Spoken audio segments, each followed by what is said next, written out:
You don't like to talk then? Well, not really. Sometimes if there's something to say, but there's really nothing to say these days. He was known as the quiet one, the spiritual soul of the Beatles. While Lennon and McCartney soaked up the spotlight, George Harrison quietly forged his own identity within the band. But behind that calm demeanor simmered a deep-seated resentment, one that few ever saw coming. So, who was the true object of George's hidden fury? Was it a bandmate who stole the limelight, a manager who pulled the strings, or someone even more unexpected?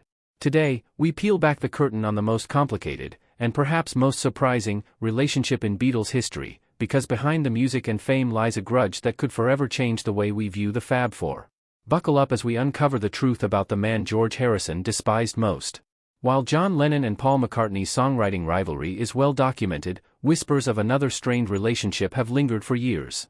This time, the focus is on George Harrison and the one person he allegedly harbored a deep animosity towards. The dynamics of power and creative control within the band often led to friction, particularly with Harrison, who sought more creative input and recognition for his contributions. He was constantly overshadowed by John Lennon and Paul McCartney, but before we get to that, let's go back to how it all began. Early life. George Harrison was born on February 25, 1943 at 12, Arnold Grove in Wavertree, Liverpool. He was the youngest of 4 children born to Harold Hargreaves Harrison and Louise Harrison. Harold worked as a bus conductor and had previously been a ship's steward with the White Star Line, while Louise was of Irish Catholic descent and worked as a shop assistant. George had 3 siblings, an elder sister named Louise, and 2 elder brothers, Harold and Peter. According to Boyd, a biographer of Harrison, his mother Louise was particularly supportive of her children's happiness, recognizing George's passion for music as a source of joy for him. Louise Harrison, George Harrison's mother, had a deep passion for music and was known for her enthusiastic singing voice, which could rattle the windows of their home, much to the surprise of visitors. During her pregnancy with George, she frequently listened to Radio India broadcasts, drawn to the mystical sounds of sitars and tablas, hoping this exotic music would bring peace and calm to her unborn baby. Harrison biographer Joshua Green wrote, "Every Sunday she tuned into mystical sounds evoked by sitars and tablas, hoping that the exotic music would bring peace and calm to the baby in the womb." The Harrison family initially lived at 12, Arnold Grove, a modest terraced house in Wavertree, Liverpool, where George spent his first 4 years. The house lacked modern amenities, with an outdoor toilet and heating provided by a single coal fire. In 1949, the family moved to a council house at 25 Upton Green in Speke. At the age of 5, George enrolled at Dovedale Primary School. He later passed the 11+ exam and attended Liverpool Institute High School for boys from 1954 to 1959. Despite the school offering a music course, George was disappointed by the absence of guitars and felt the educational environment was stifling. George Harrison's early musical influences were diverse and formative. He was inspired by artists such as George Formby, Cab Calloway, Django Reinhardt, Hoagy Carmichael, Carl Perkins, and Lonnie Donegan during his youth in the 1950s.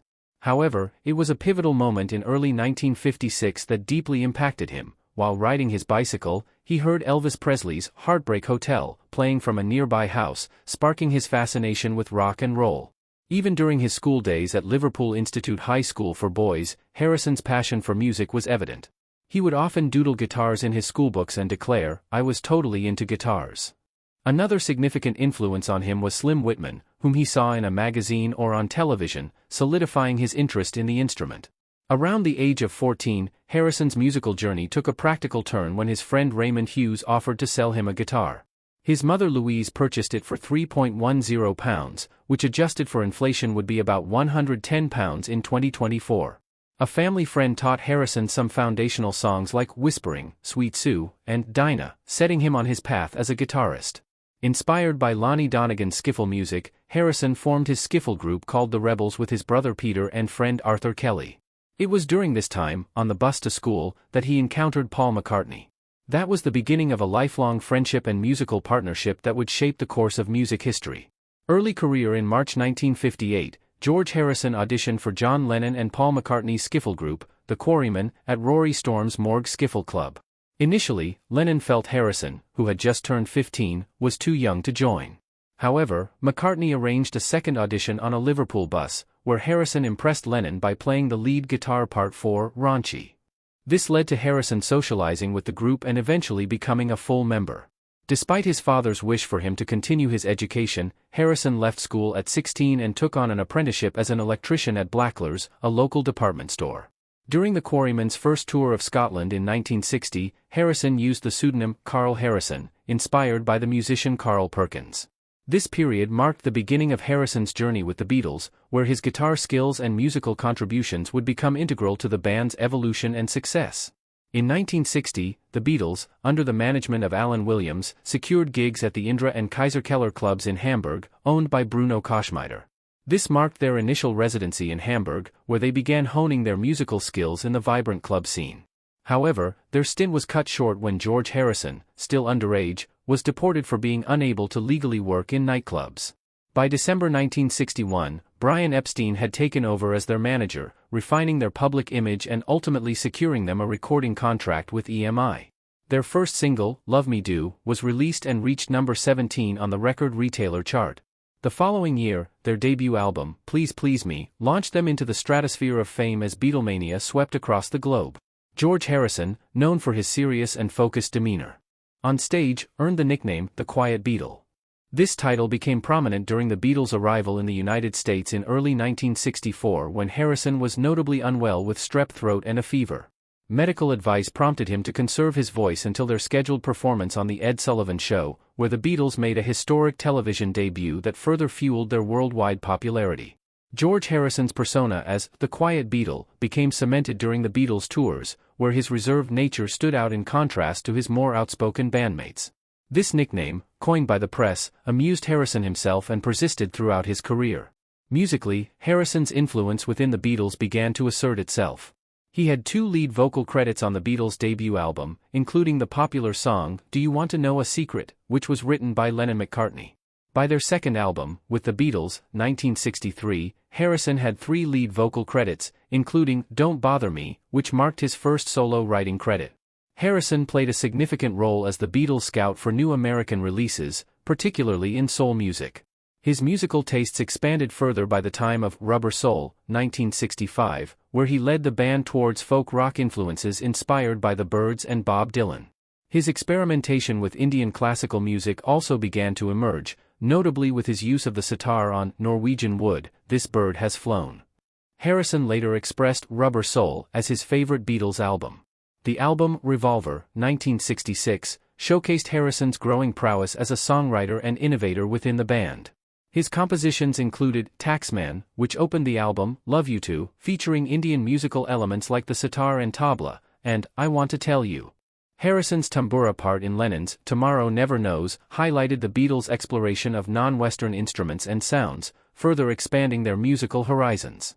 George Harrison's musical journey with the Beatles took a significant turn with his exploration of Indian music and spirituality. His use of the sitar on Norwegian Wood marked a respectful representation of Asian culture in popular music, as noted by ethnomusicologist David Reck.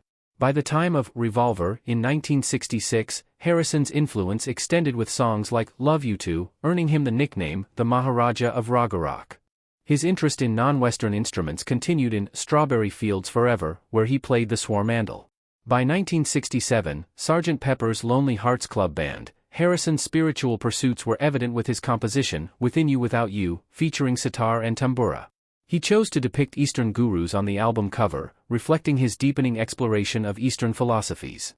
Harrison had mixed feelings about Sgt. Pepper, calling it both a milestone and a burden in the music industry. His journey with Indian music not only shaped his contributions to the Beatles but also left a lasting impact on Western popular culture's acceptance of Eastern musical traditions. In January 1968, George Harrison recorded The Inner Light at EMI's Bombay studio with local Indian musicians, marking his first Beatles single with a composition inspired by Hinduism and meditation. During the tumultuous recording of the Beatles' White Album later that year, tensions peaked within the group, leading to Ringo Starr briefly leaving. Harrison's contributions included While My Guitar Gently Weeps, featuring Eric Clapton, and the upbeat Savoy Truffle. By late 1968, Harrison found inspiration from Bob Dylan and the band's communal music approach during a visit to Woodstock. This influenced his desire for creative freedom, which clashed with Lennon and McCartney's dominance within the Beatles. Tensions escalated during the Let It Be filming at Twickenham Studios in early 1969. This prompted Harrison to quit the band on January 10, disillusioned with the studio environment and interpersonal dynamics. Harrison reunion with the group. After briefly leaving the band in January 1969, George Harrison returned 12 days later when the Beatles agreed to relocate their film project to Apple Studio and abandon Paul McCartney's idea of returning to public performances. Despite improved relations, tensions persisted during the recording of their 1969 album, Abbey Road. Harrison's contributions to Abbey Road included what music historian Lavisoli described as two classic tracks, Here Comes the Sun and Something.